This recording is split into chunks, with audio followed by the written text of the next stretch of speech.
Let's talk about freehold versus leasehold property and what's the difference between the two. Now in Kenya, there are two main forms of land ownership. This is freehold and leasehold. Let me tell you how they impact you. If you're buying freehold land, it means you have absolute ownership of the land. So you may proceed to use this land as you wish, and you can do this forever. On the other hand, if you're buying a leasehold property, what essentially happens is the government, which owns every land in Kenya, is providing you with rights to use that piece of land. Usually, the maximum amount that you can have as a lease is 99 years.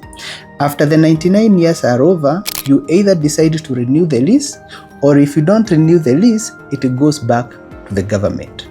So in summary, just to sum it up, if you have freehold land, you have permanent ownership with no expiration. If you have leasehold property, on the other hand, you have a limited amount of time for which to utilize the lease. Now, knowing this difference can help you make informed decisions about your property. Now, if you already have a property, you already bought it and you have the title, and you are wondering, could this be freehold or leasehold land? You just have to look at the title and it's indicated.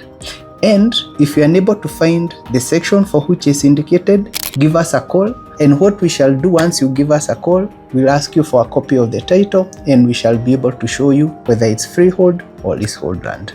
Follow us for more tips.